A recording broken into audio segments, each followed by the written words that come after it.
Hello good afternoon students, welcome to Avian online class. देखिए अपना जो लेसन 10 चल रहा था ग्रेविटेशन, इसके कुछ और एक्सरसाइज की कुछ क्वेश्चन है जो बच्चों ने पूछे थे। ठीक है, अब उसी से रिलेटेड अपन प्रॉब्लम सॉल्व करते हैं। तो देखिए अपने लगभग हो गए थे, अब कुछ क्वेश्चन रह गए। जैसे कि देखिए क्वेश्चन नंबर 18 कि a ball thrown upward vertically return to the throw after 6 seconds। कि एक बॉल है, उसको ऊपर फेंका छह, ठीक है, उसको क्या किया, ऊपर फेंका, और जब उस बॉल को ऊपर फेंका गया तो 6 सेकंड बाद में उसको पकड़ लिया। समझे? यानी ऊपर फेंका और 6 सेकंड बाद में वो हाथ में आ गई। तो अब क्या क्या फाइंड करना है, ठीक है। तो अब देखो क्या बोलता है, velocity with which it was thrown up to. तो यानी कि किस वेलोसिटी से ऊपर फेंका गया। तो अब आपको पता है कि पहला, अब आपको पता है नीचे से ऊपर फेंका गया, क्या जीरो होगा, वी। क्या जीरो होगा, वी। ठीक है स्टूडेंट्स, तो वी की वैल्यू क्या हो जाएगी, जीरो। टी, अब देखो टाइम देखो 6 सेकंड बाद में, यानी 3 सेकंड जाना और 3 सेकंड आना, यही होगा ना। तो टाइम क्या हो जाएगा, 3 सेकंड, यही होगा। 3 + 3 आ गया समझ में। फिर उसके बाद में आगे देखिए, वेलोसिटी काउंट करनी है तो कौन सी वेलोसिटी आएगी, u आएगी। g की वैल्यू क्या आएगी, 9.8, शायद कितनी दी हुई होगी, दी हुई होगी, वैसे तो आपको दी हुई रहेगी। तो इसमें आपको क्या लेना है, -9.8 मीटर पर सेकंड स्क्वायर। ये बताई थी मैंने, लेकिन ये माइनस में क्यों आई, क्योंकि नीचे से ऊपर की तरफ फेंक रहे हैं। ठीक है, हाँ बाकी साथ समझ सर में आ रहा है क्या। सर यू की वैल्यू क्या है? u की वैल्यू निकालनी है अपने को, ओके सर। ठीक है ना। अब दिख रहा है ना, हाँ सर। Yes sir. u की वैल्यू निकालनी है। तो इधर आ रहा है क्या समझ में। Yes sir. हाँ गुरविंदर अपना वीडियो ऑन कर लो, और कृष्णा तुम भी कर लो, अपना कैमरा ऑन कर लो। हेलो कृष्णा, कैमरा ऑन कर लो।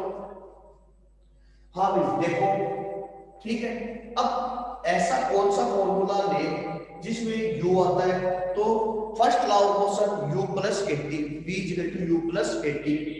ठीक है, तो अपन किससे निकालेंगे, फर्स्ट लॉ ऑफ मोशन कौन सा है, आंसर नंबर, क्वेश्चन नंबर क्या है, 18। 18 का निकालते हैं ना, तो v = क्या हो जाएगा, u + 80, और a की वैल्यू क्या है, माइनस, यानी जीटी, ये तो निकालेंगे।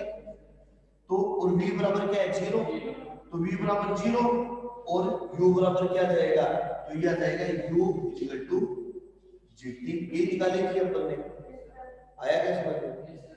तो फिर उसके बाद में देखिए अपन क्या करेंगे, या फिर कईयों में कंफ्यूजन हो जाएगा वीडियो में, तो अपन वैसे ही कर लेते हैं। v की वैल्यू क्या है, जीरो। a किसके बराबर है, g के, a किसके बराबर है, g के, तो क्या जाएगा, जीरो = u प्लस, ये क्या है, माइनस 9.8, टी कितना है, 3, इसको इधर ले जाएंगे तो क्या जाएगा, u = 9.8 से 3 को मल्टीप्लाई कर तो ये प्लस में आ जाएगा, तो 9.8 इंटू 3, तो u करो 29.4 मीटर पर सेकंड। तो पहला आंसर आ जाएगा 29.4 मीटर पर सेकंड।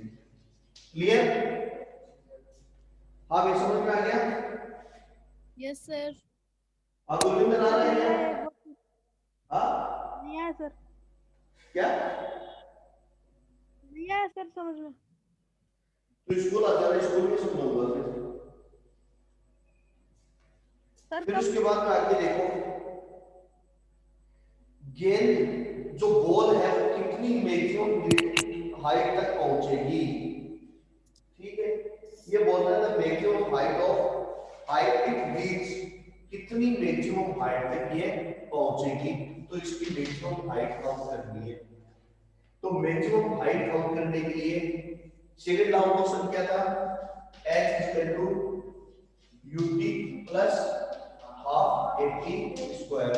आपको पता है h किसके बराबर है, s ut plus half a की जगह माइनस g t स्क्वायर। अब रख दे वैल्यू, आएगा समझ में?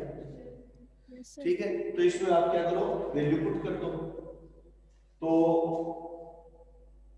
या फिर एक काम करें, सेकंड का लेकर के अपन थर्ड लॉ ऑफ मोशन दे दें, वो सिंपल रहेगा, क्योंकि इसमें दो बार ना ये लिखना पड़ेगा 29.4, फिर इधर इससे गुणा करना पड़ेगा 9.8 से। ठीक है, तो इससे अच्छा तो अपन थर्ड लॉ ऑफ मोशन दे दें तो बहुत ज्यादा बेटर रहेगा। ठीक है, इससे भी ले सकते हो, एक ही बात है। तो क्या आ जाएगा, v square equal to u square plus 2as। तो s की जगह h आता है, यानी 0 equal to u square minus 2gh। s की जगह h आ गया, इसको इधर दे दो, तो u square equal to 2gh। इधर जाएगा ना, तो क्या जाएगा 2gh। अब देखो u की वैल्यू कितनी है, 29.4 का स्क्वायर इक्वल टू 2, ये कितना है 9.8 और h, क्योंकि मैक्सिमम हाइट काउंट करनी है। आगे क्या समझ में, 2g और h। अब देखो इससे इसको वोल्ट बात दे दो, तो क्या रहेगा 29.4 गुना 29.4 अपॉन 2 into 9.8 h।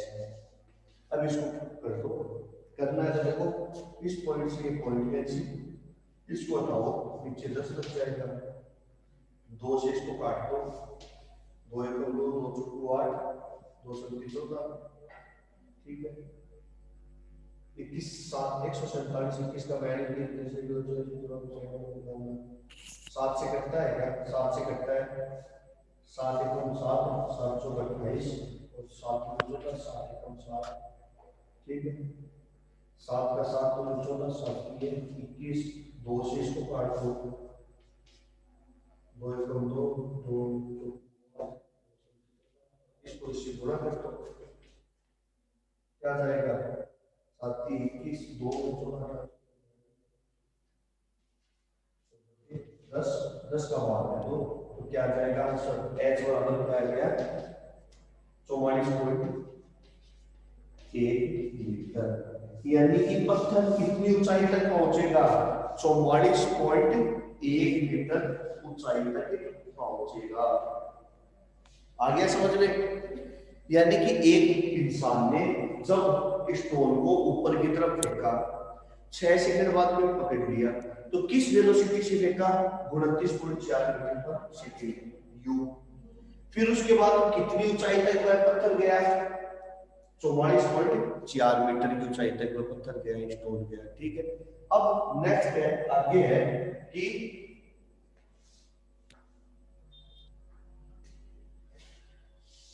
थर्ड क्या है वो और देखते हैं।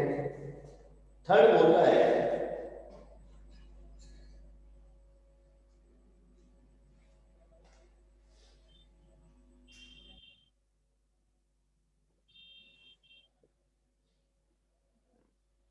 ये बोल रहा है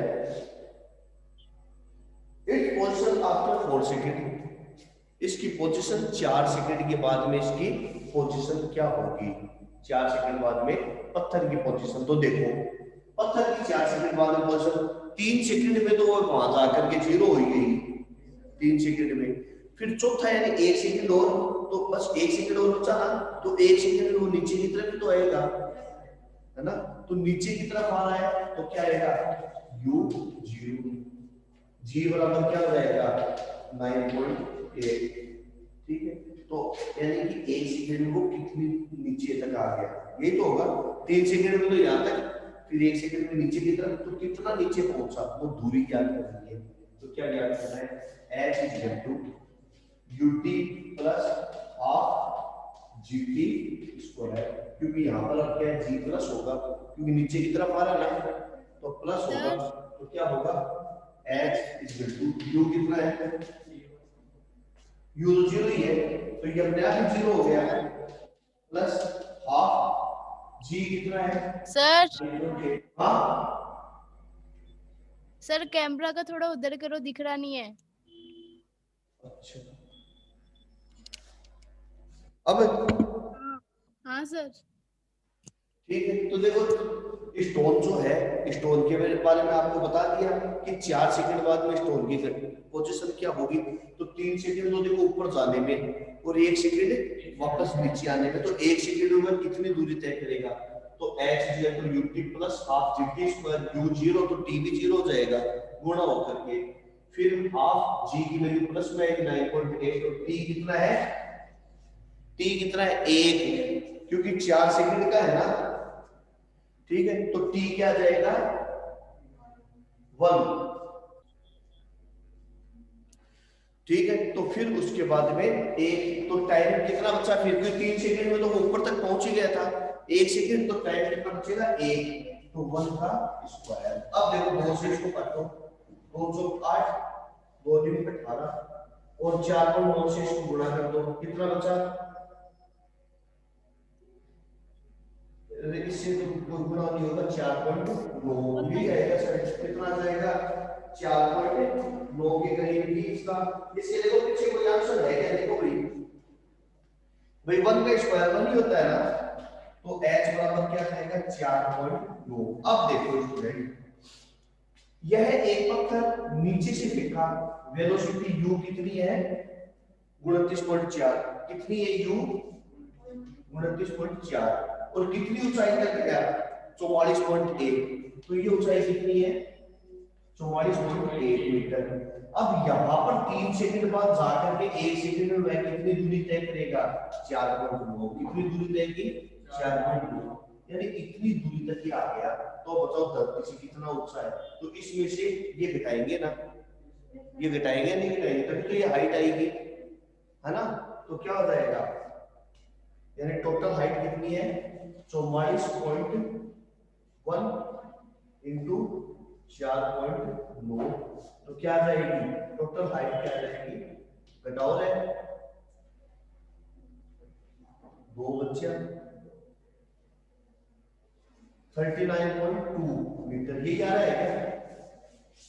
तो टोटल हाइट कितनी आ गई? 39.2 मीटर हाइट आ गई। तो ये हो गया स्टूडेंट आपका एक आंसर। हाँ भाई, समझ में आ गया? Yes sir. क्यों भाई, कोई दिक्कत? एक बार देखो, लेसन तो पढ़ना पड़ेगा, इसे समझ में नहीं आएगा। ठीक है, आगे देखो, फिर उसके बाद में बच्चे और क्वेश्चन करवा देता हूं। ठीक है, नेक्स्ट देखो,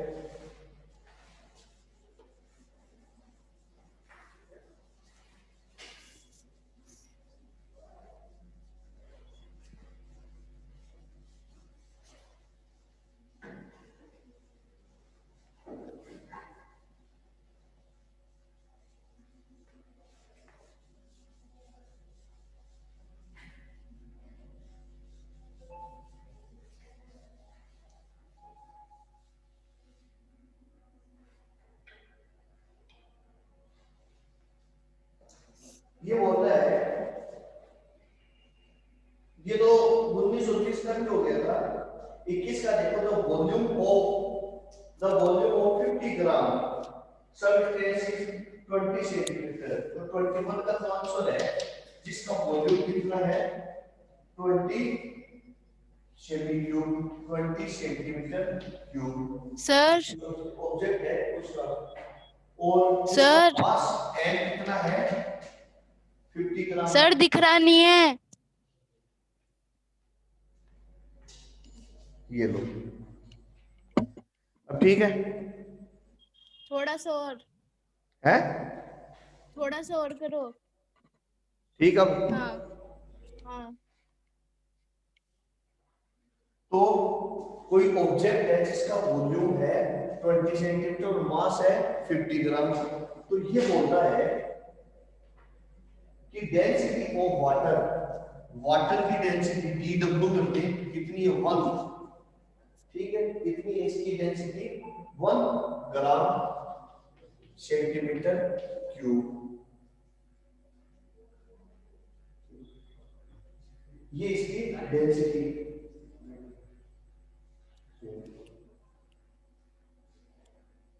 तो सब तो ये बोल रहा है ये वाटर की डेंसिटी है, तो क्या यह ऑब्जेक्ट को पानी में डालेंगे तो ये डूबेगा या तैरेगा? तो सीधी सी बात है, जब किसी ऑब्जेक्ट की डेंसिटी वाटर से ज्यादा होगी तो वो डूबेगा, कम होगी तो वो तैरेगा। तो अब इसकी डेंसिटी निकालते हैं। तो डेंसिटी डी ओ का मतलब इस ऑब्जेक्ट की डेंसिटी क्या होगी? Volume upon mass. ठीक है, वॉल्यूम अपॉन मास, नहीं mass upon volume, sorry. Density का फॉर्मूला क्या होता है? Mass upon volume. Mass upon volume. तो मास अपॉन वॉल्यूम, मास कितना है 50, वॉल्यूम कितना है 20, काउंट करो कितना आ गया 2.5। तो ऑब्जेक्ट का कितना आया है वॉल्यूम 2.5। तो 2.5 आया तो 1 से ज्यादा है ना, वाटर से ज्यादा है ना, यानी ये ऑब्जेक्ट क्या होगा? पानी के अंदर डूब जाएगा। तो ऑब्जेक्ट क्या होगा? वाटर के अंदर सिंक यानी डूब जाएगा। क्लियर? तो स्टूडेंट्स इसी के साथ अपना लेसन कंप्लीट हो गया, क्वेश्चन आंसर भी कंप्लीट हो गया। इससे अगला जो न्यूमेरिकल क्वेश्चन है वो भी ऐसा ही है। ठीक है, तो अगर आपको और भी अगर कोई किसी प्रकार की प्रॉब्लम हो, कुछ समझ में नहीं आ रहा है, तो आप मुझसे डायरेक्ट पूछ सकते हो। एज पॉसिबल मैंने सारे के सारे क्वेश्चन आप लोगों को वीडियो बना करके करवा दिए हैं। Okay students, thank you, have a nice day. ठीक है मित्रों।